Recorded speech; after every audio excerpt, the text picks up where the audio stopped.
Welcome back, and of course we are in the fun part of SmartImeS. This is where we get to give you sports and entertainment. A lot has been happening over the weekend. Those stories that we didn't manage to bring you over the weekend are here today. And of course, let's dive deep into the sports business.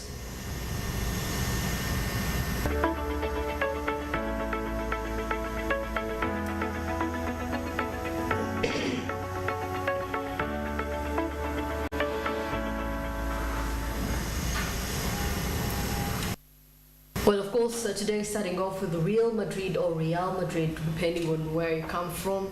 They are set to borrow 370 million, or that is approximately to 390 million from the institutional investors to fund the final stages of the renovation of the Spanish soccer giants Bernabeu home, that is according to reports here. Well, of course, Real Madrid has been working to revamp this stadium, Bernabeu, since 2019 with architectural groups, GMP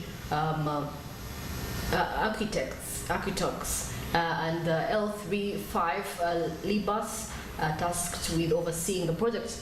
Well, of course, the work which will see the stadium capacity increase, the club museum expanded, and the launch of a shopping complex is almost complete. Of course, specialists from farm legends have been advising Real on a refurbishment, a project that has seen costs spiral from an initial projection of $617.2 million to nearly double that, with the eventual goal of increasing the club annual stadium related revenue by $176.4 million, and of course that is it. And of course, Real Madrid's General Assembly will take place on the 11th of November and should ratify the latest round of borrowing plans. So that in the plans of having to finalize this Spanish home, their Spanish home. So let's see how they're gonna mobilize and get. But by the time they've now been able to secure a $390 million loan, I wonder what the plans are to definitely pay it back, because it's a loan from the bank. So they've had to secure this big loan from the bank. They must be able to see that they will be able to recoup their investment. Obviously, because we see some of the benefits that they're going to have. This money is going towards, as we see, towards increasing the seating capacity and the installation of a removable pitch. This is to boost the venue's revenue generating potential. So obviously, this makes a lot of sense when you have the capacity coming, a lot of people coming to the stadiums to see. I know personally my dad goes for a lot of his matches in person, so this is definitely going to give them more revenue, so they'll be able to pay that back. And then we see that all the borrowing, including the latest loan, must be approved by the real members in a General Assembly. So that's 11th very of November. But anyway, I believe they have the strategic enough. They're gonna pay back. They should be able to pay back. Of course, with these strategies they have in place, when you have more seats in there, more sitters, you should be able to pay back. I don't know how much they charge per head at this moment, but that's a huge investment, right? They're probably looking at recouping their investment. So if you've gotten a $390 million loan, you have to look at maybe double that. You have to look at your profit, and if you can start to make that back. Well, away from Real Madrid, Man United posts 42 million pounds loss for the 2022-2023, despite record of 648 million pounds revenue.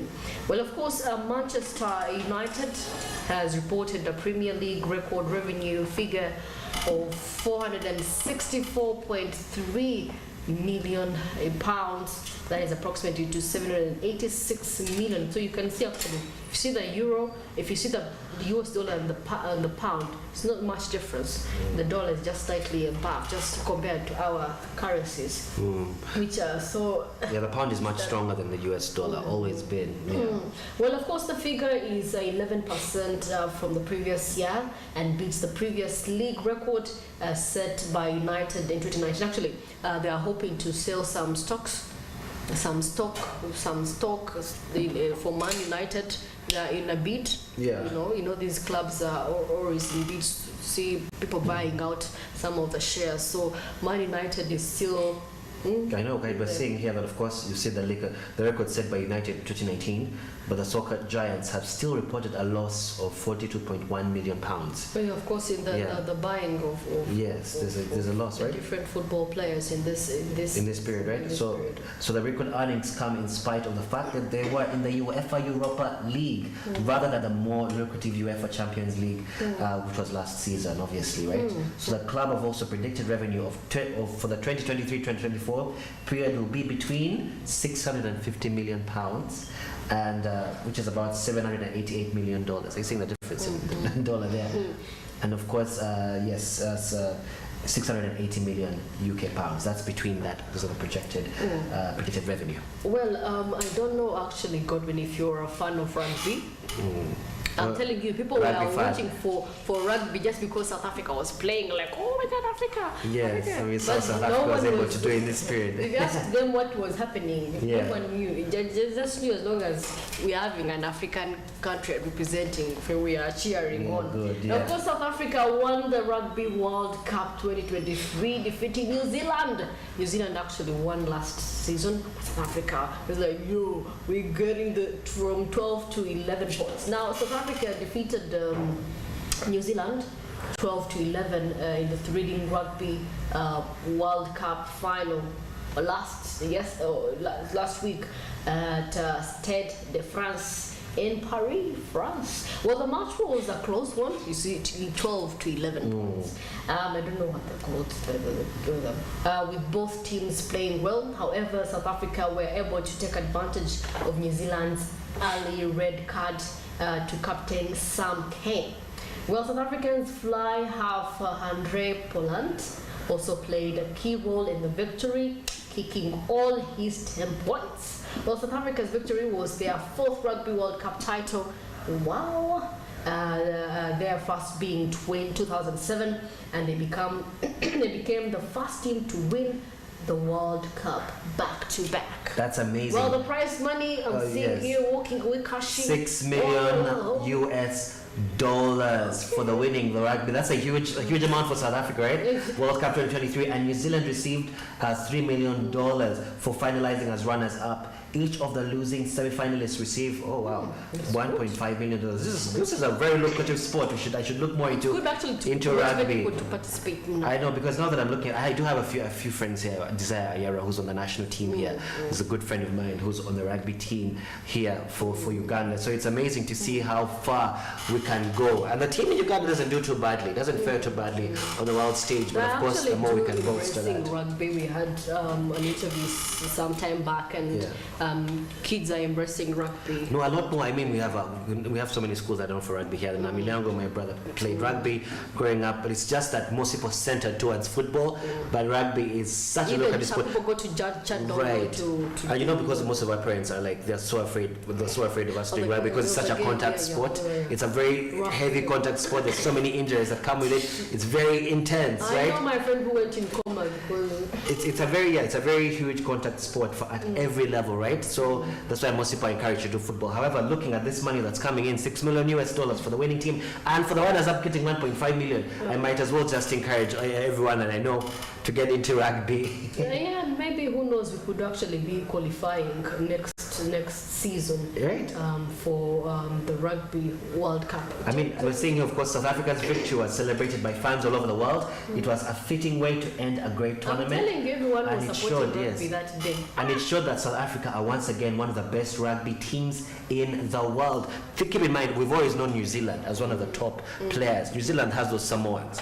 It has those those guys who are pumping their chest, so they are strong. When you look at the Rock, the Rock basically has roots in the New Zealand area, the Hawaii, the Samoans, and all that. So New Zealand has been typically at the top of the game for many years. But to see that South Africa has come and dominated, South Africa has always been among the top. But to see it dominate like this is such a huge win for Africa. Wouldn't you agree? Yeah, we definitely do agree. But anyway, away from that, there was actually something interesting here. The NCBA Golf Series where a series included the Junior Golf Series tournament in partnership with the US Kids Golf. So the Ugandan kids playing with the Ugandan kids. And of course, you know, these kids grow up learning these sports from childhood. They do them as, what's it called, curricular activities, I don't know, after class and something like that. So you choose a sport to go in. So they were partnering with the US Kids Golf, which is over 300 junior golfers representing over 13 nationalities, play to secure opportunities in the Rome Classic tournament in Italy and the Big Five South Africa tournament. Well, the event was graced by Mark Anthony Muyuba, the CEO of NCBA Bank of Uganda. That's a bank here in Uganda. And now, of course, in his address, he extended his gratitude towards NCBA's banks partners such as World Navy, we have UBL, we have ICER, that is an insurance company, and of course Aquafina Water. Aquafina has been making headlines, my goodness. Crown Beverages Limited for the continuous support. Well, in a statement he said golf to us, that is NCBA Bank, is a way in which we get communities to play together, and that is why we sponsor them. So you see, people are doing kind of PR, public, not PR actually, corporate social responsibility, going back to the community, giving back to the community. I believe NCBA is doing this because it's towards end of year. People have to get people have to have a feel of what you're offering. Now, of course, the winners are having an opportunity to play in the Sigona, playing Sigona in Nairobi for the grand finale in December, just a month from now, fully sponsored by NCBA Bank. Well, overall winner will walk away with, wow, will walk away with 1,000 Kenyan shillings. Don't underestimate the value of this 1,000. Well, you may think because Uganda, 1,000 is just 1K, you just buy a chapati. You think Kenyan shillings are just like, so the winner is going to walk away with 1,000 Kenyan shillings. So 1,000 Kenyan shillings is equivalent to, it could be over like 100,000 Uganda shillings, or slightly more, because the Kenyan shilling is because slightly stronger. Really, these are babies. Yeah, it is. It's not bad at all for them. For a start and a good incentive, I know 1,000 Kenyan shillings in Kenya does a lot. It's also different. You can have 100,000 here in Uganda shillings. It might not do a lot, but in Kenya it definitely moves the needle quite a bit. Well, of course, the bank supports leading sectors of the economy such as oil and gas, transport and logistics, agriculture and agro-processing, manufacturing, health, and among others. And of course, we shall get into detail of what happened, the NCBA Bank having sponsored this beautiful event, the Junior Golf Series, partnering with the US Kids Golf. So let's get into this and we shall be back with entertainment.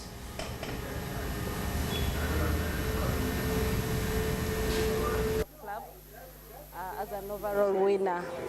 Well, today was a good round, though I wasn't putting so well. The greens were very slow, but it was a good run, and I thank God that I came out as the overall winner.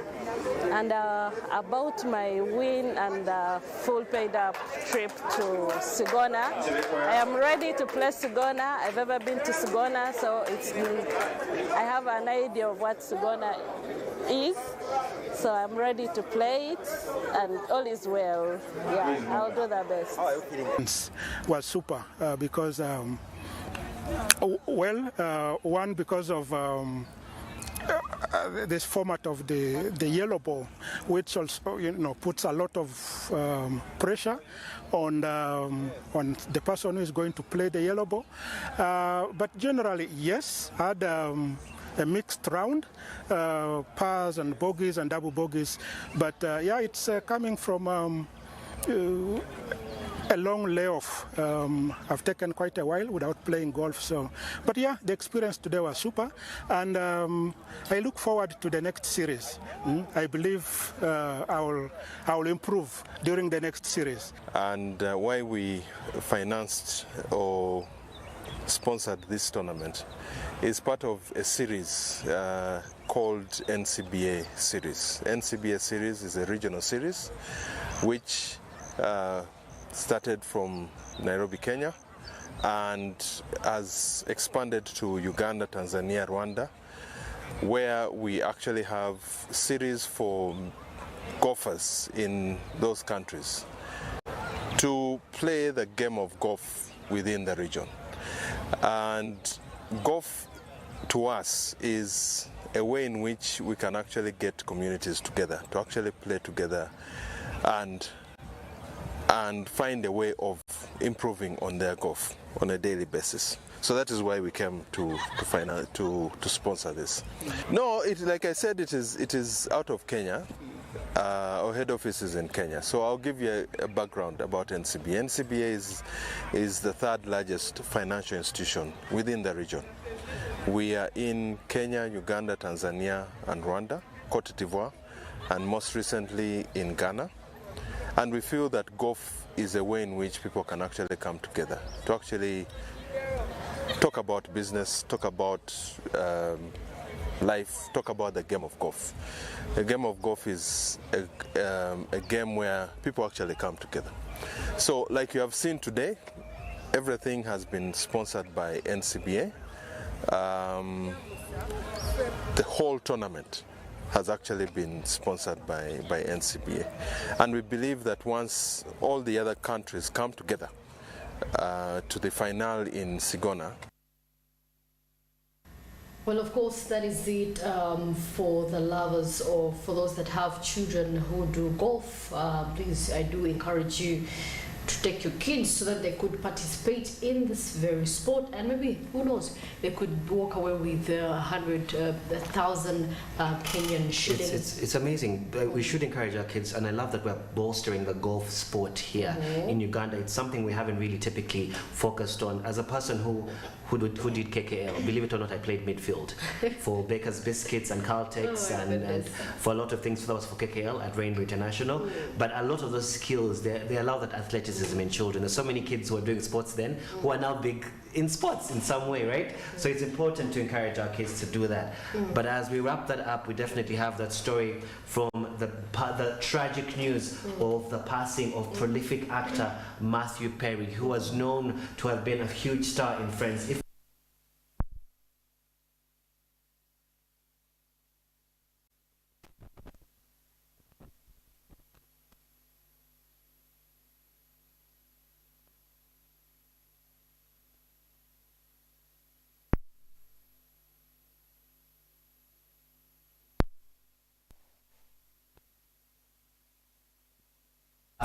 I believe that was either Thursday or Friday morning, and they say they found a slew of prescription drugs in the house. As you know, he had been known to struggle with addiction all his years and used to encourage people to go to rehab. He really struggled with addiction. Even throughout the series of Friends, he had been struggling with addiction. There's actually there's footage of him having a conversation where he said it was hard for him to look at himself back again.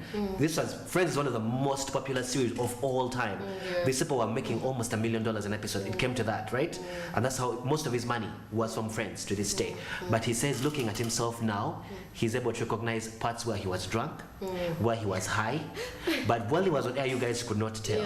But because a person who's, because he was naturally funny, he was naturally charismatic, so you wouldn't know that he was struggling with addiction. So when he in his last days, he kept on saying he doesn't want to be remembered for just Friends. He wants to be remembered for the impact he's had on the conversation regarding sobriety and addiction, especially within the celebrity industry.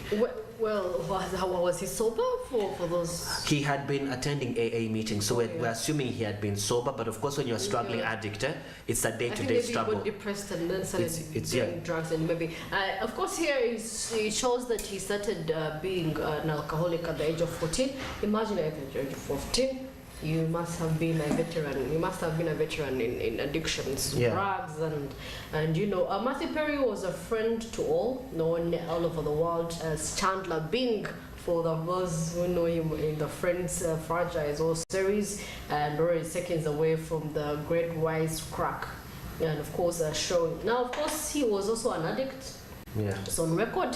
Imagine, known for that. There are very many actors and actresses that are addicts. Many of them are addicts, but he was the most vocal, one of the most vocal because he was open about his addiction. And even those actors who are addicts that didn't talk about it publicly, there are many who are just like him. They look fine on air, but they're struggling. So many of them would come to him, and he loved to be that avenue for actors, to be able to take them to rehab and be able to show them ways in which they can start to recover. And of course, he was born on August 19th, 1969, same year as my mother, 54. You go. So he's an American actor, comedian, and writer, and is best known for his role as Chandler Bing, as you know, in the ABC sitcom Friends. He also went ahead to receive numerous accolades, including the Golden Globe Award nomination, which is one of the highest awards you can receive, and has also starred in several films, including Fool's Rush. He was in 3 to Tango in 1999, The Whole 9 Yards. And then we see him at 17 again in 2009. I loved that movie. And then he also did. In the recent years, did a television series called Studio 60 on the Sunset Strip. Mr. Sunshine and The Odd Couple was one of his last big roles. And as we see, of course, one of his biggest impacts on the industry, as I mentioned earlier, Perry's death would have the significant impact on the industry. He's a beloved actor and comedian who has entertained millions of people around the world. His death would also be a loss for the recovery community, for those who are recovering. Look at this statement he said. Now, the success of Friends, not to mention the support from his chestmates, his real life friends, the other ones, the Roses, and they actually still friends. They were still friends to this day. In real life. In real life, they actually really liked each other. There was, he quoted, said, helped him to survive. He wrote that there was no way I would have been a journeyman actor. I couldn't have stayed sober for that. It was not worth it doing heroin for that. And of course, when you're earning $1 million a week, $1 million a week. 1 million. I was thinking of an episode of making $1 million a week. That's how big Friends. So that's why when we talk about Friends, this is one of the biggest shows to this day. I know people to this day who still watch Friends on repeat. I have a friend, he would binge watch Friends. I'm like, but you've seen this 100 times. He's like, no, it's just so well done. But it's one of those like Sex and the City, Friends, How I Met Your Mother, those type of series that are long spanning. But in particular, I think Friends was the highest paying series. 1 million a week, my friend, not even an episode. A week. So obviously I'm sure he had to clean himself up to go on air. It's not easy because you see Perry has been open about his struggles with addiction and mental health issues. In 2013, he published a memoir, Maybe I'll Be There For You, in which he chronicled his journey. Perry has also been an advocate for addiction and mental health issues, and that is what he would love to be reminded for. So our biggest condolences to Matthew Perry and his family, and he'll forever be remembered as one of the best actors out there, the best comedian in Chandler as Friends. So that's what I have to say as a tribute to Friends, as a tribute to all the people that are going to miss him, and to his family. Rest in peace, Matthew Perry. You will be greatly missed in the entertainment world and in general, and in the sobriety world as well. Well, to me as well, may his soul rest in peace. But then, of course, if you're struggling, if you have PSTD, if you have anxiety, please share. Please do share. Mental issues are really... Addiction issues are real. Addiction issues are real. People that are addicted to alcohol, people addicted to drugs. It's important to seek help. In Uganda as well. Mostly painkillers. Mostly, it starts as a painkiller. Like, oh my goodness, my back is hurting. That's how Jackie Chandiru ended up. And people are that's a real life example. And Jackie Chandiru tells you about her struggles while she was going through it. But I'm sure if she didn't reach out to someone, she was probably going to lose it. If they didn't reach out. So it's important the establishments you can reach out to do not struggle alone. So that wraps up our the entertainment business, and of course we shall be letting you know. But anyway, we are just 1 minute to the top of the hour, but of course these beautiful conversations are proudly powered by Zabo. So if you want to invest in bonds and securities, Zabo says all you need is a mobile phone and national ID number, and reach out to Zabo if you dial *292# and for the prompts. So investment, they say, is as low as 15,000 Ugandan shillings. That's the lowest you can go. go for. So choose to invest that Omo with Zabu.